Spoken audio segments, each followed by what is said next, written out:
Alright. So, I will now resume. She found her way to my home. I'm going to start it over, actually. Yeah, please. Alright. Please. I don't know what to do. I've tried to tell my wife about this, but she's a science teacher, and thanks to my history of practical jokes, she thinks I'm just kidding. There's something stalking me. I don't know what it wants, but almost every night since I started seeing it, it has terrorized me. It doesn't touch me. It doesn't communicate in any sort of way. It just fills me with horror. If what I seem to ramble, please forgive me. I haven't slept in several days. We live in the second floor of a duplex with stairs down the back of the house to the basement where the laundry machines are. There's a door at the bottom of the stairs before the door to the basement that looks out onto our back porch and into the backyard. 6 days ago, I was going down to the basement to bring up some laundry, and I glanced out the door as I passed. There was a figure standing at the far edge of our yard. Her back was to me, and she was just standing there, looking into the woods beyond our yard. She was dressed in nothing but a light gown, and had lots of flowing material coming off of it that was whipping around in the air slowly. The whole scene creeped me out instantly, but I thought she might be a friend of our downstairs neighbor, so I continued to the basement. When I came back up, she wasn't there. The next night, I went down again, and as I passed the back door, I looked outside. The woman was back. She was exactly like she was the night before, facing away, not moving. The hair on my arms and neck stood up straight when I saw her. I was even more creeped out when I realized she was in the same clothes as the night before. That's when I did something I shouldn't have. I opened the back door. Leaning out, I called to her to see if she was okay. She didn't respond. She didn't make any sort of indication that she'd heard me. It was freezing cold, so I shut the door and locked it. Coming back upstairs afterward, I looked out the window and she was gone again. Later that same night, I was in the bedroom, getting ready to go to sleep. Everything was dark because my wife had gone to bed before me. Our bedroom looks out over the backyard, and my side of the bed faces the windows, so I have to go past them to get in. As I was doing so, I suddenly got that same deep dread feeling in my stomach that I had gotten the first time I saw the figure in the backyard. Something compelled me to hesitate by the windows. My hands were shaking as I pulled the curtain back a bit and peeked through the shades into the backyard. It was a clear night, so the backyard wasn't shrouded in darkness. The woman was no longer standing in the middle of the backyard, no longer at the edge of the woods, facing the house with her head tilted up to look directly at the window I was peeking from. I jerked away instantly, afraid she had seen me. Her face was covered in shadow and hair, but I saw her chin and nose. A sharp nose and a thin chin. Gray. Her skin looks gray, I think. Her hair is black and long. I was so scared, I jumped into bed and covered myself with the covers. The next day, I played outside in the snow with my 4-year-old daughter. She wanted me to pull her on her sled in the backyard, but just the thought of going back there made me scared again. So I talked her into digging holes in the snow in the front yard. That night, things went from bad to worse. Somehow I'd managed to forget about the woman. Then in the middle of the night, my daughter started crying. Our bedroom is just across the hall from hers. God damn it. Fucking Griffin. Sorry. Oh my Alright. God. Sorry, keep going. I thought she might need to use the bathroom or just be having a bad dream, so I went into her room to see if she was okay. She was uncovered, curled into a ball on her mattress. I pulled her covers over her, and that's when she whispered to me, "Daddy, there's someone in my closet." Instant goosebumps. I turned my head away slowly towards the closet at the end of her bed. Normally the closet is shut, but it was now open. The woman was standing in my daughter's closet. Oh my Not god. even when it was clear that I saw her did she move or make a sound.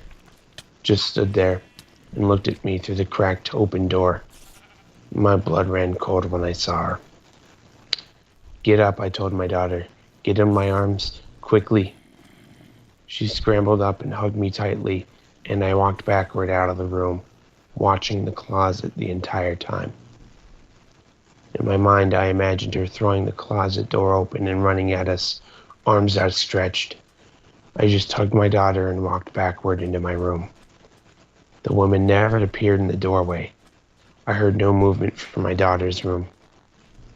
I tucked her into my bed and stood there watching the doorway to her bedroom. I did not go back in. I just stood there and watched and listened. When I finally got the courage to climb into bed, I didn't sleep.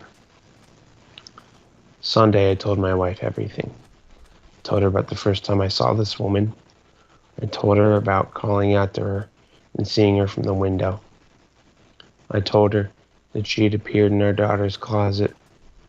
She told me it wasn't funny, that it was my fault for our daughter's bad dreams, and that I shouldn't encourage her to be afraid of the closet. Sunday night, my daughter called to me from her room again. Called me a coward, but I couldn't go back into that room. Called her quietly to come get in our bed, but she cried and said she was scared. I wanted to go and get her, but I was too scared to. I told her to pull her blankets up and cover herself. "Just cover yourself, honey, and you'll be okay." I prayed that it was true. I lay there, peeking over the sleeping form of my wife and out into the hallway at the closed door of my daughter's room, and just kept praying. I heard her cry a while longer. Then she went quiet, and I hoped that she was asleep. Monday, I piled toys in front of the door to her closet. By that time, there was no doubt in my mind that this was some sort of ghost or apparition. But I piled things in front of the closet anyway, like a pile of toys could stop a ghost. Monday night, my daughter did not cry, but I didn't sleep. I lay there, looking at the ceiling, tense. Around 2 o'clock, I heard her bedroom door creak open and I knew something was wrong. She must be scared, I thought, so I called to her like before. "Just come to me and you can sleep in our bed, sweetie." But she didn't come. I peeked over my wife. The woman was standing there in the doorway to my daughter's room. Her arms hung at her sides, her shoulders slouched down. Her gown was dirty, like it hadn't been washed in years, and hung off her like torn rags. I wasn't breathing. I wasn't blinking. I just looked at her, and she looked at me, and I thought, this is it.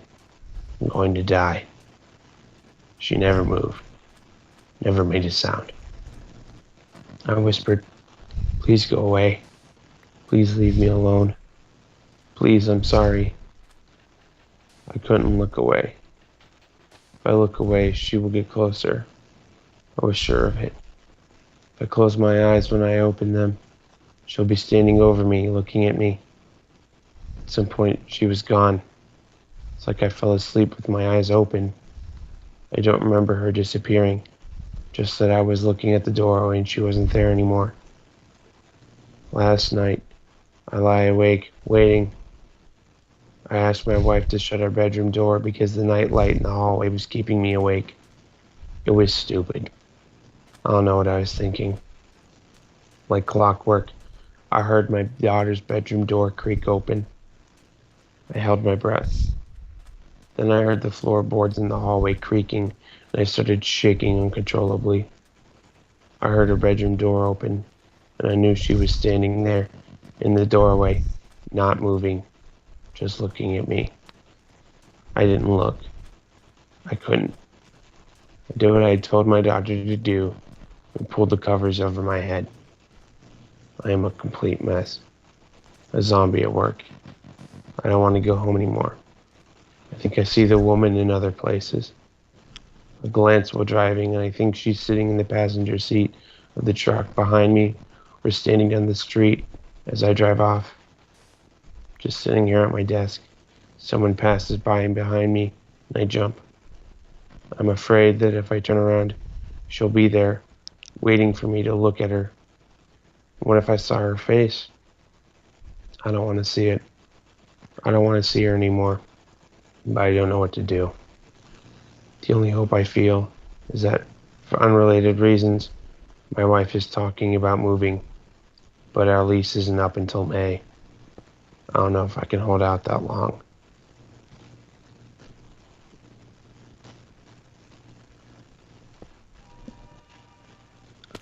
Wasn't that a good fucking creepypasta story? Holy shit. Yeah. I was I think it dropped the ball near the end. I was half listening. Oh my god. But still. I was fucking my heart rate was racing, dude. Honestly, Jake, dude, mute your mic.